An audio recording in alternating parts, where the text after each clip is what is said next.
reason why people will remember Ryan Giggs and they'll remember David Beckham and they'll remember all these other guys is because of the special things they done. They done special things. There's nothing special about Saka, bro. In 20 years, yeah, the only people that are going to remember him are Arsenal fans. When we're talking about the best players of the Premier League era, he's getting nowhere near the conversation. Nowhere near it. Do you know what I mean? Whether Arsenal fans wanna admit it or not, he's getting nowhere near the conversation. Nowhere near it. Neither is Rashford. You know them ones there. Rashford's at my club. He's going to have all the longevity tax in the world. And when we're talking about best Premier League players, he's getting nowhere near it. I do think it's kind of gotten away from the skill in the game, and it's gone to athleticism, and it's gone to, as you say, the systems. The managers I think the managers try to make it all about them. They'll come up with these formations so that, if they win a game, the manager can go, well, I played this formation and look how great I am. Nothing to do with them nuggets on the pitch. It's just me. Yeah, bro, that tart Arteta, bruv. You know them ones there, that tart. Do you know what I'm saying? He don't want it to be about the players. He wants it to be about him. And that's why that little cringe run down the line yesterday at 3-1 and all of that. Fuck off, man. Do you know what I mean? Like, I can't stand the geezer, bruv. He's the most vain manager I've ever seen in my life, bro. Like, even when you saw that GQ cover, this bro really fancies himself, you know. He's a mug. Like, he's so vain, bruv. It's always got to be about him. Like, it's horrible. And that's why it's like, it pained me to be supporting Arsenal yesterday because I wanted Liverpool to lose so badly. But, bro, I can't stand Arteta. Do you know what I mean? And then there's Arsenal fans singing we're going to win the league and that, which is great because when they don't, it's going to be beautiful. I'll be running that back. Do you know what I'm saying? But it's one of them ones where, bro, when you look at these managers now these days, bro, at least Pep, at least Pep holds his hands up and says, listen, it's my players, it's my players, it's my players. Arteta genuinely believes that it's all him, bro. That's why he's obsessed with Kai Havertz. Havertz is rubbish. But he is so, like, adamant that he's going to make this Havertz thing work by hook or by crook, yeah. Like, he's just, bro, he's insufferable, bro. I hate him. Do you know what I'm saying? Like, everything he stands for. And that's why he gets rid of players like Ozil. Like, I believe he even played with Ozil, blood, and he still snaked him, bro. And Ozil thought he was his brethren. This bro can't have players that question him. He can't have players that challenge him.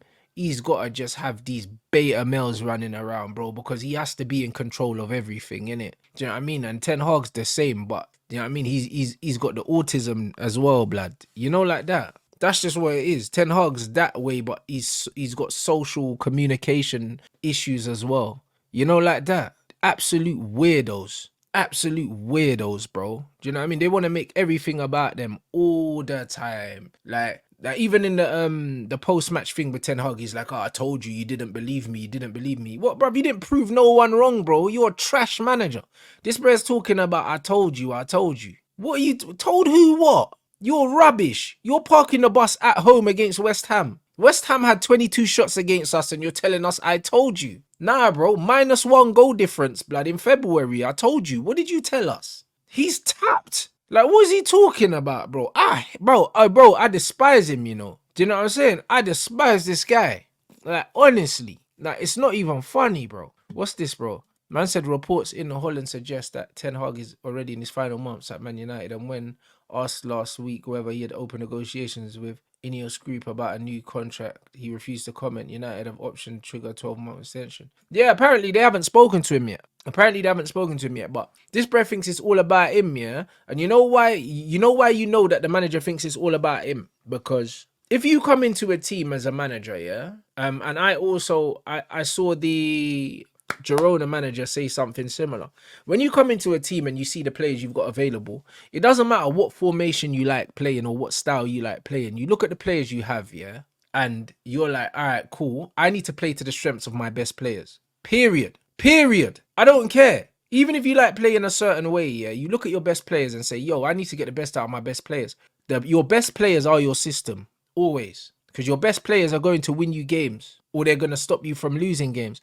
So your best players need to be the system.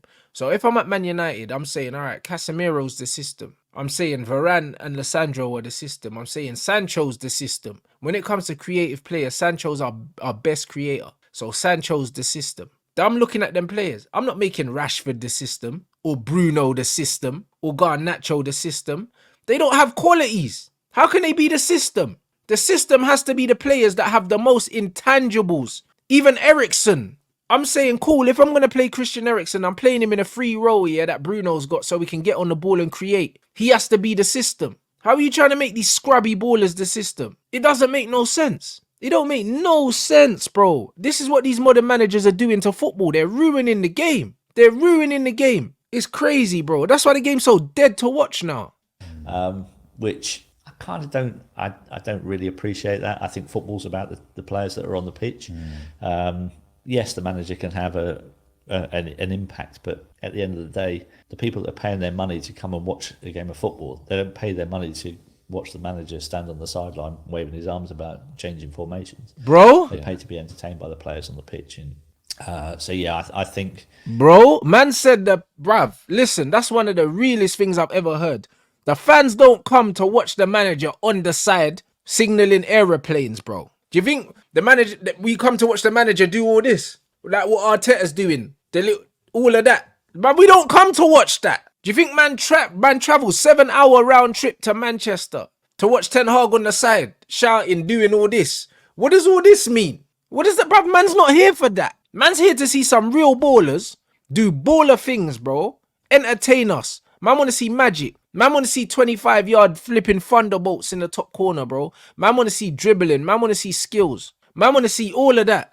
Man don't want to see no flipping... Bro, you might want to see a manager on the side doing up all signs and that. Bro, it's crazy, bro. Like, this is it. These managers, these narcissistic managers, bro. Football's not about you. It's about the players. It will always be about the players. And you build your teams around your best players. That's how you win stuff, bro. We've kind of gone away from actually looking at talented players and letting them do their thing, and actually gone to, well, this is the system and this is how I play. If you don't play that way, you ain't going to get a game. And Jack Grealish is a perfect example of that. If you look at Jack Grealish as a player at Aston Villa and compare him to the Jack Grealish now, there's no comparison. R.I.P. Jack. See that? And look at the example he used as well. R.I.P. Jack Grealish, because Pep killed him. And Jack Grealish is my baller, bro. Do you know what I mean? And Cole Palmer's like my new Jack Grealish, bro. And that's what it is, bro. Cole Palmer plays with a free... He doesn't give a shit anyway. He just goes where he wants, innit? You know what I mean? It helps because Poch ain't really got a system by the looks of it. But, bro, he killed Grealish, bro. You know, he's a completely different player. And he's had to tone down his dribbling ability and the way that he was playing at Villa to fit into a system, which if he didn't do that, he wasn't going to get a game. So, yeah, it's not something about the modern game that I'm particularly enamoured by. It's horrible. It's horrible, bro. Shout out Matt Tissier, bro. And that's what I mean. And Chelsea killed Joe Cole before that, bro. And we've been seeing it over the years. All these players getting killed, bruv. Do you know what I'm saying? They're getting killed. Even Bernardo Silva, yeah. We've not seen the best of Bernardo because Pep's been playing him left back in the pivot, all these things, bro. He's killed Bernardo. And even though he's killed Bernardo still managed to show us little glimpses of what he can do. Do you know what I'm saying? Like, that's what I'm saying, bruv. Pep has killed, yeah, all of City's best players when you actually deep it, bruv. Like, there's none of their best... He's killed their best players and he's made some of the other players like De Bruyne look better than players like Bernardo. He's made him look better than these players, bro, because the system suits all of the holes in De Bruyne's game. Bernardo ain't got no holes in his game, bro, and he's been made, yeah, the sacrificial lamb, yeah, and he's having to do other shit so players like De Bruyne can look better than they are. That's the crazy thing. That's what people don't understand, bro. This is what people don't understand. De Bruyne looks as good as he does because there's other players around him that are doing other stuff to take away from their game, to make up for the fact that he doesn't run and that he only picks up certain positions and he doesn't really tackle either. Do you know what I'm saying? So it's a mad thing. It was similar at Chelsea as well. Michael Essien was an absolute baller. We never saw how good he was, really, because, yeah, he had injury problems, but also, man had to pick up the tab for Fat Frank, bruv, because Frank couldn't get around the pitch. You know, like that. So it's just one of them ones, bro. Like, in every system, yeah, there's always players that struggle. They suffer as a result, and there's always players that benefit as a result. And KDB has benefited as a result, but Bernardo, he suffered. He suffered, bro. Bernardo's good at dribbling, 1v1s. He can pass. He can tackle. He's tenacious as well. Like, bro, Bernardo can do everything. And people still think KDB is the best player in the league. They still do. Rooney was another one. He suffered because of the system as well, because he done CR7's running for him. That Rooney was playing on left wing at times and stuff like that, bro. Like, he suffered a lot. Do you know what I'm saying? And it's a lot of the time, yeah, in systems, there's always players doing extra shit for other players. And then the other players that get the glory aren't necessarily the best players. And Man City thing is crazy right now because we're not seeing the best Foden. We're not seeing the best Bernardo. We're not seeing the best Grealish. We're not seeing the best any of their players really, but we're seeing the best Kevin De Bruyne because the conditions are perfect for him. But it's fucking up bare other man. Karim Benzema was the same at Real Madrid, bro. Like, he literally sacrificed himself for CR7 to flourish. And then, even though he was older and less mobile, he scored way more goals when CR7 left. And he wasn't as good as when CR7 was there, bro. And this is what people need to understand. Benzema didn't just become good. Benzema was a star boy from when he was at Lyon, bro. Benzema was one of the best young players in the world as a teenager. A man going like Benzema ain't always been cold. And this is what football does. This is exactly what football and systems do. It enables certain players to flourish and certain players to suffer. Pogba suffered at Man United. Sancho suffered at Man United. It's the team, it's not the player.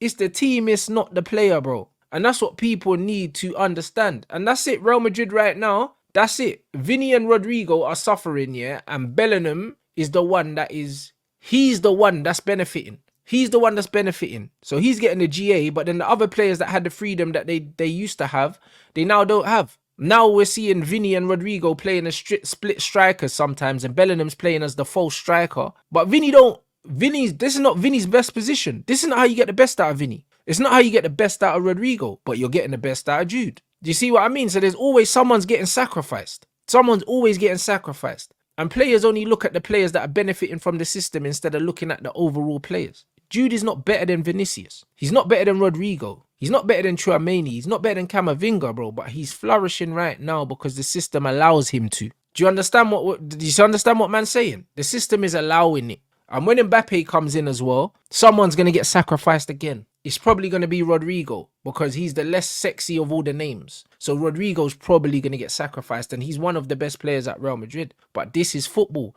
The whole system thing, yeah? The whole system thing, someone's going to flourish and someone's going to suffer. This is how football works, innit? And at the moment, loads of people are suffering under Pep, but because they've got so many good players, they're all not playing at their best, but across the board, they're better than everyone else. That's just all it is. That's all it is. Pep's got 16 top-level players, so because of that, even though these men are not playing at their prime, they're still better than everyone else, bro. Doku is rubbish. I've been telling you, man, he's trash, but he's playing with 10 other good ballers, so he gets away with being trash. The fact that man think that Doku's anywhere near Jack Grealish as a footballer tells you, yeah, how well this City system is covering up players, because he's absolute dog. He's dog, bruv. That's literally the exact example. As you were saying that, I was thinking the Jack Grealish example, thinking perfect of what you're saying there. At Aston Villa, he was the guy. It was like what you described. It was get the ball to him when he played in that team and see what he can do. Yeah. And yeah, now very much doesn't seem that way. And it's, you know, obviously what Man City are as a team is incredible. But for me, just as a fan, someone who's not involved in football, I don't often find their games that interesting. Yeah. I know they're designed for control and that's the idea, but I want chaos. Like, I'm a fan. I want excitement. I want a ball put in the box. I want to see, you know, chances created. I don't want to see 10 minutes of possession and then at the end of it, you know, maybe have a shot, you know. I'm like, come on. And this is one of the really things that frustrates me the most about today's football is that even when a team are 1-0 down with like 5 minutes left, they are still passing it around at the back for 5 minutes before actually getting it somewhere near the opposition goal to try and create a chance. Bro, and that's what I'm saying. This is what I mean. It's nonsense, bro. You see what I mean? You see when I see guys like Harry Maguire, bro, when they're forcing this ball-playing centre-back thing. Yeah, bro, allow it. Man, I want to see that, bruv. Man, I want to see you take more touches than you need to take. Do you understand? I love aesthetic football, bro. I love aesthetic football, but guess what, bro? I like winning football, rude boy. That's what it is, bro. What passing for the sake of it? Man, I'm not on that. You see when we had Fellaini, bro, LVG used to put him on up front. Yeah, bro. Use Fellaini like that, bro, because football is, bro, you need to win the game. Go direct to Fellaini, bro, and then we play off Fellaini. Ain't nothing wrong with that. And that's why I love futsal, because it's end to end, bro. And most attacks end with a shot. Most of them end with a shot because it's all about getting the ball forward quickly, getting shots off, bro. Do you know what I mean? Man ain't just passing around for the sake of passing around. Nah, bro. Man are trying to get forward. Every attack, we're trying to score. Every single attack, we're trying to score. We're trying to break the lines. And if we don't, and we finish every attack with a shot, even if it's a shot off target, because we get a shot off target, we can reset because the ball goes out. But every attack, we're trying to finish it with a shot. You just watch teams who are just keeping the ball for no reason, bruv. No one's trying to play a little clever pass into the box to try and get in behind. No one's shooting from outside the box. You're seeing players like Erdegaard and they get the ball on the edge of the box, bro. And instead of shooting, man's looking for someone to pass to. And it's like, bruv, shoot. Like, now, I mean, as soon as you get anywhere near the box, man should be letting a shot go. If there's no one to pass to, you should be rifling that, bro. Like, what? Why are man recycling? And it just drives me mad. My own team do it. You know, Southampton do it. They're just so obsessed with possession and control that they kind of forget about the fact that actually the game is about scoring goals and creating chances. And the more chances you create, the more chance you've got of scoring a goal. Not having 80% possession, but 3 shots on target in the whole match. They're almost too intent on scoring the perfect goal. And this is what I'm saying, like, and this is why when you man are 19 and 20, yeah, now in my watching my stuff, and that's why I speak to you like you're my little brothers, fam, because I understand, yeah, that like a lot of the time you don't know no better. But trust me, a lot of men will turn around and think, oh yeah, it's because like I'm old and that, bro. I'm not even old. The funny thing is, yeah, it's like, bro, I'm only like what, just over 10 years older than you, man. Do you know what I'm saying? But man, I'm old, innit? Do you know what I mean? It is what it is, bro. I'll be real. Like I told man about the pronoun patrol, it's like you man need to understand, yeah, that football's washed, innit? And it's not because it's not the way that it was when I was 20, yeah. It's because when I was 20, I saw proper football, bro. It's not your fault that football's shit, but you need to know. You need to know how bad it is. How many times have I said, yo, just put Anthony on the left? Fuck the XG, bro. At the end of the day, yeah, these inverted wingers are trash. It's ruining the game. All these inverted forwards now, yeah, these guys are rubbish. They're getting GA, but they're not good, bruv. They're not good. Like, man watched the Arsenal game yesterday. Martinelli does the same thing. Down the line, fake to go down the line, cuts inside, rubbish crossing. Saka does the same thing on the other side. It's rubbish, bruv. Like, it's boring as well. Do you know what I mean? It's so boring. These man ain't got no real qualities, bro. Do you know what I'm saying? No real qualities. They're not good players. They're not good players, man. Like, man are watching these guys, and because they get GA, man are talking these guys up. Bro, when they retire, they're forgotten. They're forgotten. The reason why people will remember Ryan Giggs and they'll remember David Beckham and they'll remember all these other guys is because of the special things they done. They done special things. There's nothing special about Saka, bro. In 20 years, yeah, the only people that are going to remember him are Arsenal fans. When we're talking about the best players of the Premier League era, he's getting nowhere near the conversation. Nowhere near it. Do you know what I mean? Whether Arsenal fans wanna admit it or not, he's getting nowhere near the conversation. Nowhere near it. Neither is Rashford. You know them ones there. Rashford's at my club. He's gonna have all the longevity tax in the world. And when we're talking about best Premier League players, he's getting nowhere near it. Doesn't matter how many goals Rashford scores. Rashford could score 200 goals, blood, in his career. He's getting nowhere near that conversation with Rooney and that, because Rooney done magical things. He made people feel something. You can't feel nothing when you're watching Rashford. He's dead. Do you know what I'm saying? And this is just what it is, bro. Football, yeah, like it's all well, yeah, being controlled and all of these other things, but there's no quality now. There's no quality now. Inverted wingers are one of the worst things to happen to football, because inverted wingers has killed the centre forward. It's killed the striker. The striker used to be, yeah, the focal point of most people's teams, bro. If you were the 9 in that team, you were the guy. The 9s and the 10s were like, you get me? And now, the 9 is a donkey. The 9 is a donkey because these inverted forwards, yeah, have killed the number 9 position. So now no one respects the number 9. You're just the guy that presses, just runs around like an absolute twat.